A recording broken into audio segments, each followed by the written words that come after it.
Kai Mercer smelled rust and salt before he even broke the ocean's surface. He hung for a moment in the green hush 20 feet below, letting the vibration of a distant boat engine fade, and listening instead to the steady hiss of his own regulator.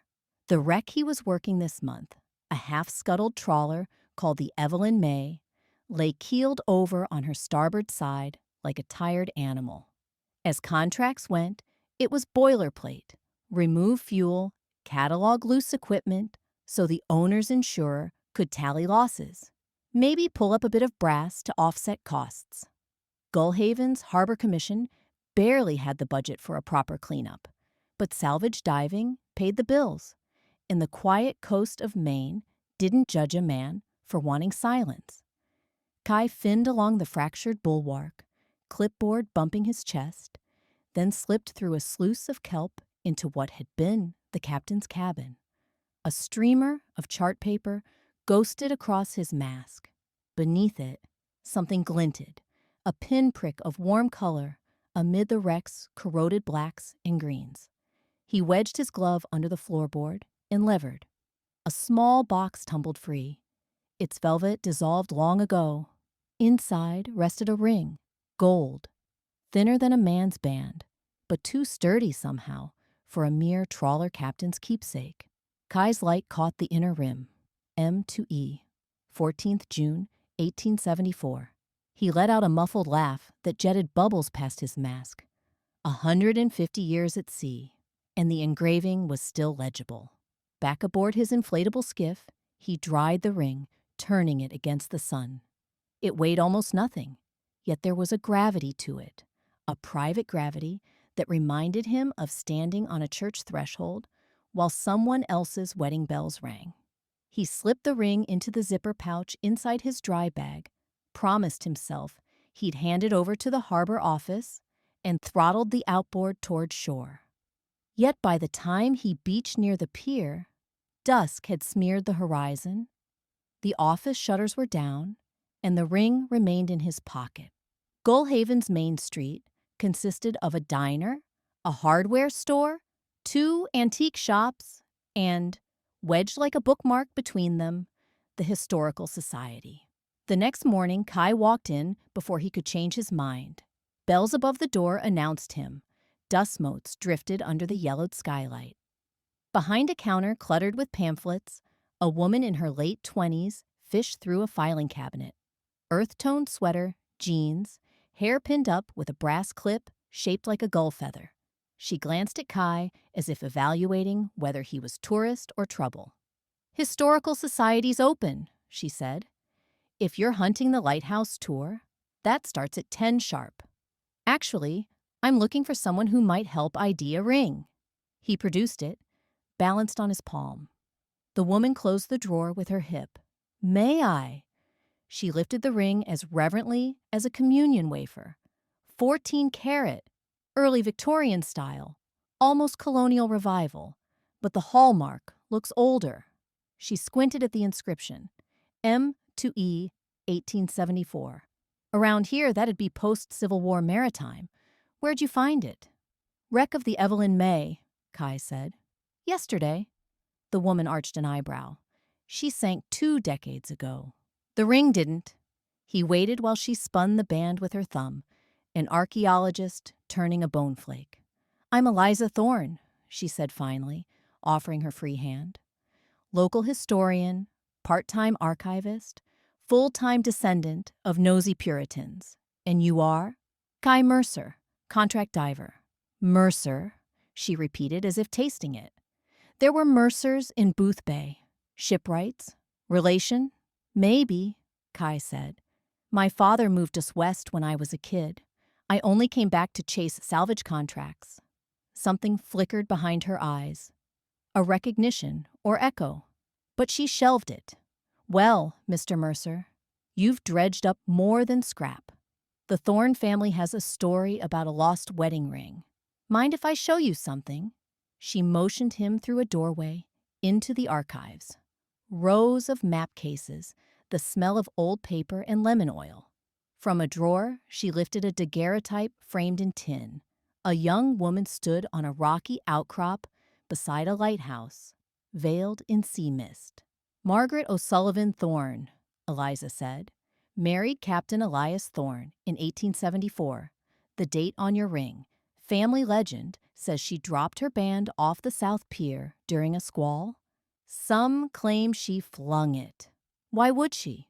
Elijah, my great-great-great whatever, spent 8 months each year hunting whales in the Arctic. According to Margaret's diary, she grew convinced the sea would keep him forever. When the seafarer went missing in 1881, she couldn't bear the waiting. She walked to the end of the pier and, well, threw the ring back to the tide. Kai frowned. Except your ancestors' boat, never wrecked here. The seafarer vanished off Greenland. Exactly. So, how did the ring wind up in Gullhaven Harbor? Eliza set the photograph beside the ring on a reading table. Aligning them like puzzle pieces no one had tried to join for a century. Unless Margaret lost it before. Or someone found it, wore it, then lost it again, Kai said. Still, inscription matches the marriage year. Eliza tapped her finger. Let me research manifests, ownership transfers.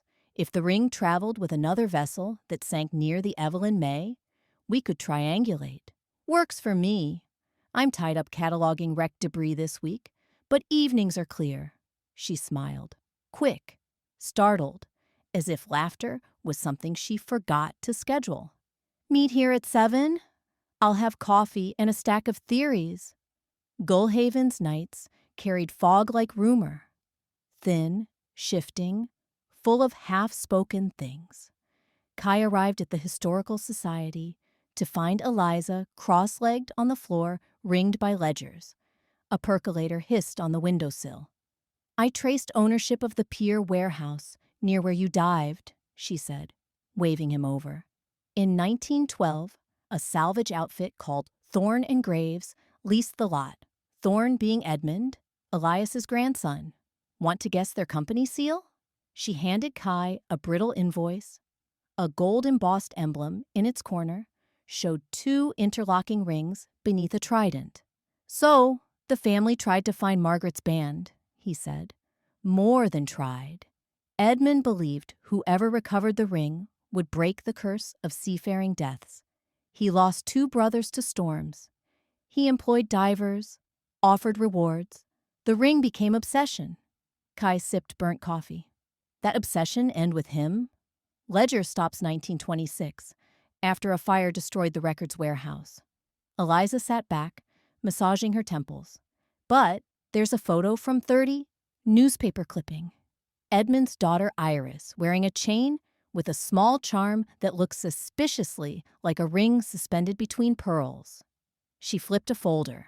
The grainy image showed a teenage girl before the lighthouse, a tiny circle at her throat. Eliza's voice softened. Iris was my grandmother. She never spoke of the ring, but she quit the lighthouse post at 20 and moved inland. I asked once why she hated the ocean.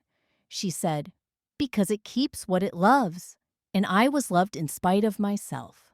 Kai felt something tilt in him, a half-submerged memory of his own father. A fisherman turned accountant to keep his sons on dry land. You think Iris found it? Or Edmund found it, and she inherited. Either way, somehow it returned to the sea near the Evelyn May. My grandmother died last year. If she cast it off again, we're both late to the party. Under fluorescent light, the ring glimmered like a captive star. Kai turned it over. Inscription still crisp. I can polish, maybe reveal a jeweler's mark. Elijah ordered the band from Boston. But if there's a mint stamp, we might place it at their original wedding site. Margaret grew up on Lethe Island. Lethe, Kai repeated. That's the spit of granite 10 miles offshore, with the abandoned Coast Guard station.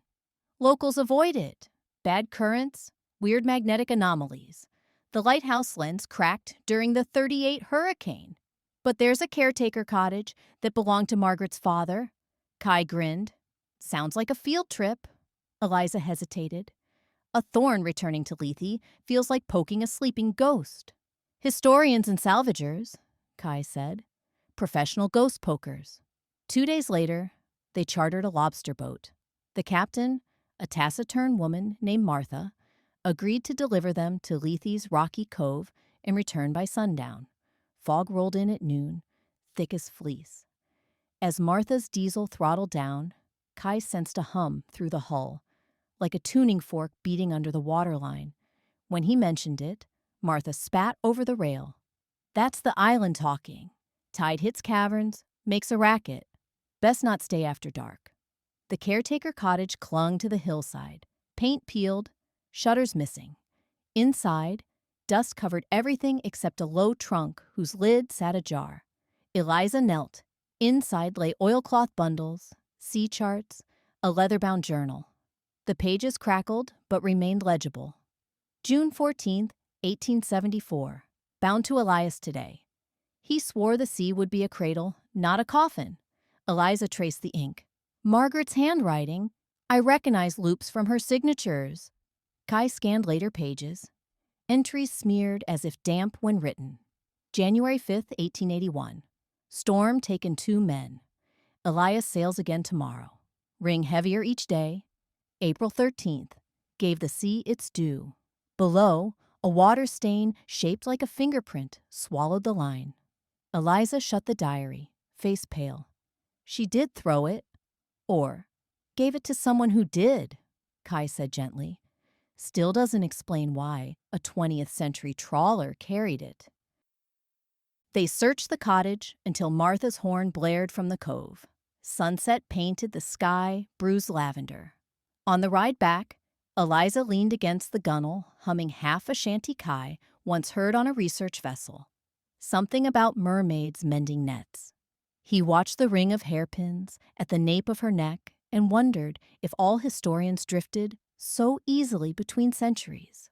That night, Kai dreamed of Margaret Thorne, standing on the pier, holding the ring up to a storm-soaked sky.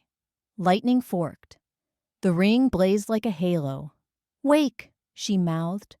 Whether to him or the sea, he couldn't tell. He jolted upright in his rented attic room above Quinn's diner. Rain hammered the roof. Kai paced until dawn, then headed to the marina. Martha's boat bobbed at the slip. She glanced up from unloading traps. I need to comb the Evelyn May again. Dangerous in this chop, she warned. Paid dangerous, he countered, counting bills. Martha grunted approval. He geared up and rolled back into the pewter water. Rain dimmed the surface light, turning everything a deeper green. The wreck appeared, ribs of steel draped with fishing line. Kai swept his torch along the corridor where he'd found the ring. Plank splinters floated like ash. But now he noticed gouges, fresh scrapes on the doorframe, as though someone else had pried boards recently. He followed drag marks toward the aft hold. A plastic milk crate lay overturned. Inside, under ballast stones, gleamed another ring, silver this time, etched with lilies. Different engraving, E to M. Kai's heart thudded. Elias to Margaret. He surfaced, hauled himself aboard, and relayed the find to Martha. She frowned. Trinkets wash between wrecks. Currents eddy around the breakwater. Or someone collected them, Kai said, and stashed them here. He sprinted to the Historical Society, seawater still dripping from his hair. Eliza met him, startled. He set the silver ring on the desk. Compliment to the gold one. 2 halves of a set. Whoever owned the Evelyn May might have been safeguarding them. Eliza's eyes widened. The May's captain was Daniel Cobb. Died when she sank. Logs say he jumped ship to save his dog. His widow lives 3 streets over. Within hours, they sat in Abigail Cobb's parlor, surrounded by crocheted throws. Abigail, white-haired but sharp-eyed, examined the rings. Danny found these off Lethe Island 30 years ago, she said. He never wore 'em, kept 'em in a tin, said they belonged together. He figured someday he'd hand them to the Thorns, but never found which Thorn. Eliza swallowed. I'm A thorn. Abigail pressed the rings into her palm. Then they finally made it home. The next morning, fog burned off early, as if to grant the day clarity. Kai and Eliza hiked the trail to Gullhaven's old lighthouse, now automated and fenced. Through bramble, they reached the overlook where Margaret's daguerreotype had been taken. Waves gnawed the rocks below. "I used to come here with Grandma Iris," Eliza murmured. She'd stare at the horizon, like she was scanning for a ship no one else could see. Kai offered the twin rings. "What happens now?" "Legend says reuniting them ends the sea's claim on Thorn lives," she said, almost shy. "Superstition. But I lost my brother in a squall 2 years back. Part of me wants the legend to be true." Silence settled, filled only by kittiwakes and the low boom of surf in caverns. Eliza slid the silver ring onto her right hand, the gold onto her left. A gust lifted her hair. Sun struck the band, flashing like a heliograph. Fog ghosts curled away from the cliff. A sudden calm leached the wind. The ocean stilled, as if exhaling. Kai felt it, a hush inside chest and tide alike, the way a church falls silent the moment before vows. Then gulls screamed, wind returned. The moment passed, leaving only ordinary sunlight. Yet Eliza looked lighter, as though the hush had stayed within her. "Want to test your freedom, Miss Thorne?" Kai said. "Take a boat ride without fear?" She laughed, bright, unburdened. "On one condition. You let me teach you how to read 19th century cursive, so you stop mangling my ancestors' diary." "Deal." Summer ripened. Kai finished the Evelyn May contract, but instead of chasing the next job south, he lingered. He taught diving classes to local teens, helped Martha patch nets. Evenings he sat with Eliza in the archives deciphering letters. He learned that Margaret's last entry, the day she threw her ring, ended with a line they'd missed earlier, smudged to near invisibility. They photographed it in infrared. Words emerged. "When the sea returns what it took, may it teach our children to leave its hunger unfed." Kai pondered hunger, of oceans, of people, of histories that swallow living heirs. He had spent years tunneling through silence, retrieving sunken things, but never keeping them. Now, in this weathered town, he felt something surface. One late August afternoon, Eliza invited him to her grandmother's empty lighthouse cottage for tea. Walls bore faint salt blooms. Floorboards creaked like rigging. On a small table lay a third ring, platinum, modern, unadorned. "My grandmother left instructions," Eliza explained, cheeks pink.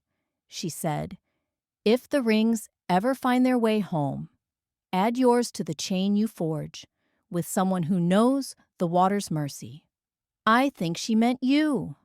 Kai's breath caught. He was not a man of speeches, but he took the platinum band, weighing its cool solidity, and saw in Eliza's eyes a steady flame that outshone every dive light he'd carried into darkness. He recalled Margaret's vow about cradle, not coffin, and realized water could be both danger and deliverance, depending on the hands that entered it. He knelt, words simple.